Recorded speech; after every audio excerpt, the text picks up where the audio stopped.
lii dama yaakaar ne bépp chef de l'État sénégalais dafa war a xam te jël ci ay mesures nu mu gën a gaawee mi ngi bëgg a yéex te boobu léegi maa ngi déglu vidéo bi bëgg naa ko def ça fait plus de depuis bi rebelle yi commencé taal camions yi jóge Sénégal ak di arrêté bus yi transporté passagers yi traversé ak di voyager entre Mali Sénégal Sénégal Mali. Malheureusement, je n'avais pas eu cette opportunité-là en faisant cette vidéo beaucoup plus tôt ces dernières semaines. Heureusement, je ne l'ai pas oublié. Mais c'est pas encore trop tard. Moi, je vais partager avec les dirigeants qui sont au pays, au Sénégal. Mais il y a une chose. La sécurité du Mali et le développement du Mali concernent le Sénégal directement. Sécurité au Mali et son développement, surtout sa sécurité et son stabilité, il faut concerner le Sénégal dans sa totalité d'une façon globale. Il faut concerner le Mali ou le Sénégal. Le Mali ou le Sénégal. Il faut concerner. Ni sécurité et stabilité au Guinée-Bissau concerner le Sénégal, ni sécurité au Gambie. Avec stabilité au Gambie concernant le Sénégal, avec la Guinée-Conakry vers le Sénégal, avec la Mauritanie, sa sécurité et sa stabilité. Nous concernant le Sénégal, non la sécurité au Mali, avec sa stabilité concernant le Sénégal. Donc, prendre des mesures et des dispositifs pour régler ce problème définitif, parce que ce qui se passe, je me sens un peu humilié en tant que Sénégalais et en tant que cousin des Maliens. Je me sens un peu humilié.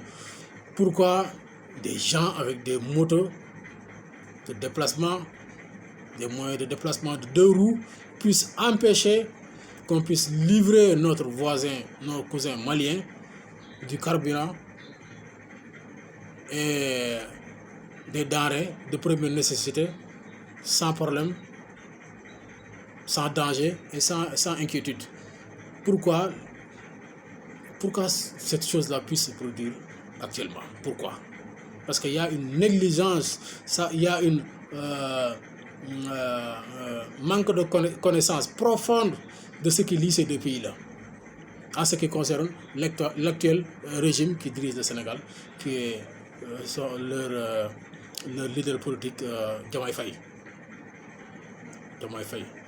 xaaruma ko ci woon nag te dama ko mës a xaar ci moom li ma war rek mooy waslu àq en tant qu'un frère aussi des Maliens et les autres pays qui sont dans cette sous-région, alerter en cas de danger, parce que si le Mali bascule dans la violence, si le Mali bascule dans la main de ces terroristes, si le Mali bascule dans la main de ces djihadistes, ça veut dire que le Mali va être encore colonisé. Parce que si ce pays bascule dans la main de ces djihadistes, de ces terroristes, de ces gens-là, qui ne sont pas du tout des patriotes, je ne crois même pas qu'ils aiment ce pays. Si le Mali bascule dans la main de ces gens-là, ça ne va pas finir dans la main de ces gens, mais ça va finir dans la main des Occidentaux. Parce que ce pays, il est tellement immense. Ces gens-là qui sèment le terreur, ils n'ont pas les moyens de gérer ce pays. Donc ce pays va se terminer dans la main des Occidentaux. Eux qui ont hâte de piller comme des genres de pays, comme le Sénégal, Burkina, Mauritanie, Guinée et le Mali. Ainsi de suite, ainsi de suite. Donc, le risque, il est énorme. Et on a assez perdu de temps avec ce problème qui concerne la rébellion qui se passe au nord.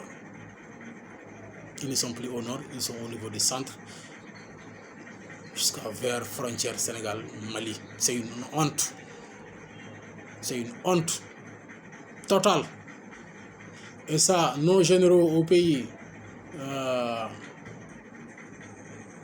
en ce qui me concerne, moi, en tant que Sénégalais, nos services de renseignement n'ont qu'à, il est temps, moi qui vous parle avec des ambitions politiques que j'ai, si j'étais le chef de l'État aujourd'hui ou hier ou demain, je vais regrouper toutes les forces que j'ai en ce qui me concerne pour le consacrer,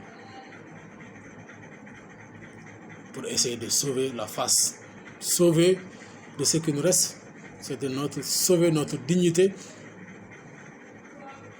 et essayer de garder le minimum de responsabilité qui nous reste, d'écouter tous mes généraux, toutes les forces vives du pays et les renseignements que notre service de renseignement les renseignements qui me procurent, qui sont disponibles en tant que chef de l'État. Si j'étais à la place de ces gens, les choses vont changer. Les choses ne seront pas comme la façon dont on le vit actuellement. Alors, excusez-moi, je vais couper, il y a quelqu'un qui m'a interrompu là.